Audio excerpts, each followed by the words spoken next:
Et je me nomme Amoso Prudensa.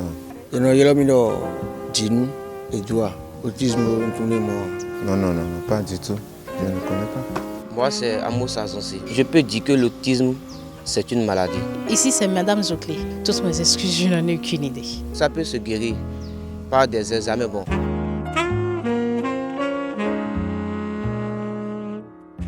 L'autisme est un handicap du développement neurologique, plus précisément. C'est le handicap qu'on remarque chez certains enfants avec qui j'ai travaillé depuis des années déjà, mais sans savoir que c'est de cela ils souffrent en réalité.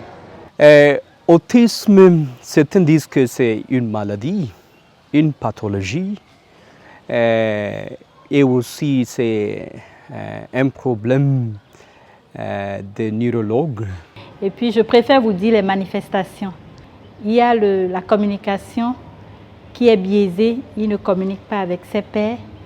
Et l'intérêt social, il est toujours isolé. Regarde, les enfants autistes sont très agités. Il s'agit des enfants qui n'intègrent pas le groupe facilement, des enfants qui ne parlent pas souvent, des enfants qui sont parfois brutaux, des enfants qui n'entendent pas toujours ce qu'on leur dit. Et aussi, nous voyons souvent parmi les enfants qui ont le problème de la difficulté de communiquer, d'avoir une relation interpersonnelle. Et la troisième chose, il fait des mouvements peut-être de main ou de bras ou de la tête, mais de façon répétitive. Donc il est dans la répétition de ces mouvements, voilà.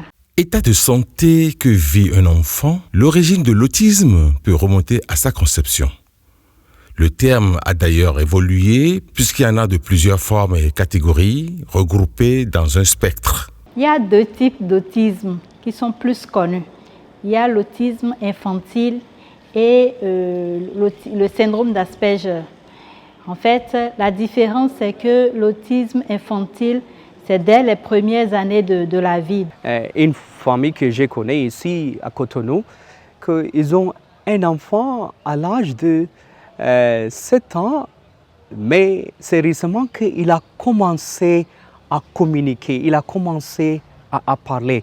Donc jusqu'à 7 ans, il ne parlait pas, il a le problème de la relation, entrer dans la relation avec les autres enfants à l'école. Quant au syndrome d'Asperger, c'est une forme spécifique de l'autisme qui se manifeste chez l'enfant à un âge un peu plus avancé. Le syndrome d'Asperger, c'est peut-être quand l'enfant aura 7 ans, 8 ans qu'on le sait, et le coefficient intellectuel est très élevé que la normale.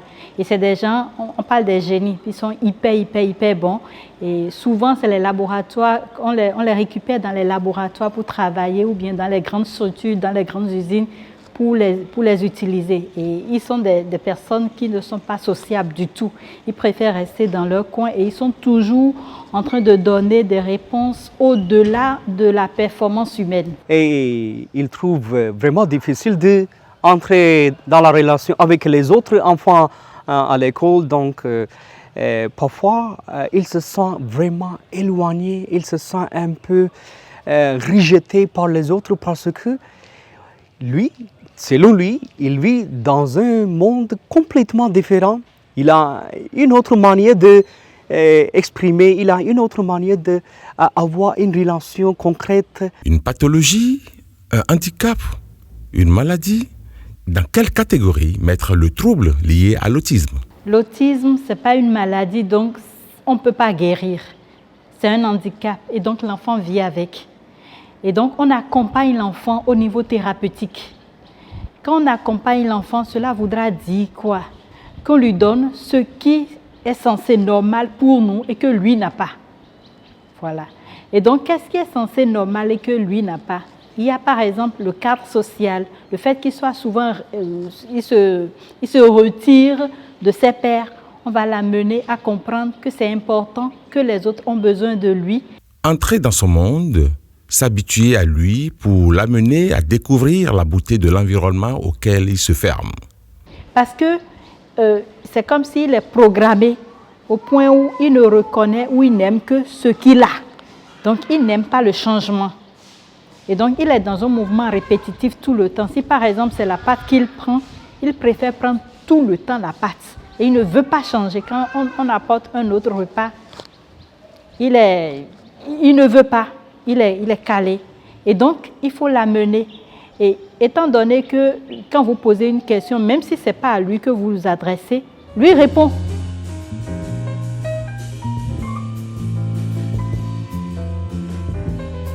Les adultes aussi peuvent avoir ce genre de problèmes. Donc il y a un peu de débat autour de cet autisme, mais comme vous avez posé la question, oui, les enfants également, les adultes. Un exemple de type d'attitude à observer lorsque vous suspectez ce trouble au niveau de votre enfant. Quand la famille découvre que leur enfant est suspect de l'autisme, ce qui serait avantageux, c'est de le signaler dans le milieu scolaire pour que l'enfant soit entouré, parce que l'enfant cherchera à rester dans son coin. Donc, il y a l'attitude sociale de l'environnement. Les parents, quand ils viennent vers nous, et s'ils savent déjà que l'enfant a des difficultés à s'intégrer, ils partagent.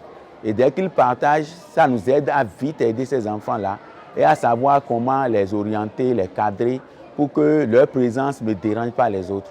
Donc actuellement, les quelques-uns que nous avons chez nous sont bien encadrés et ils s'intègrent normalement. Et en même temps, voir ce que l'enfant préfère, parce qu'il y a des préférences, que l'enfant est sujet à ça. Et donc, il faut l'enlever. Il faut lui enlever cette habitude petitement en lui proposant d'autres choses et en l'aidant à comprendre parce qu'il est dans son monde à lui et c'est difficile pour lui de comprendre que les autres aussi sont dans un autre monde. Donc, il faut souvent l'accompagner, le stimuler et lui donner toutes les possibilités.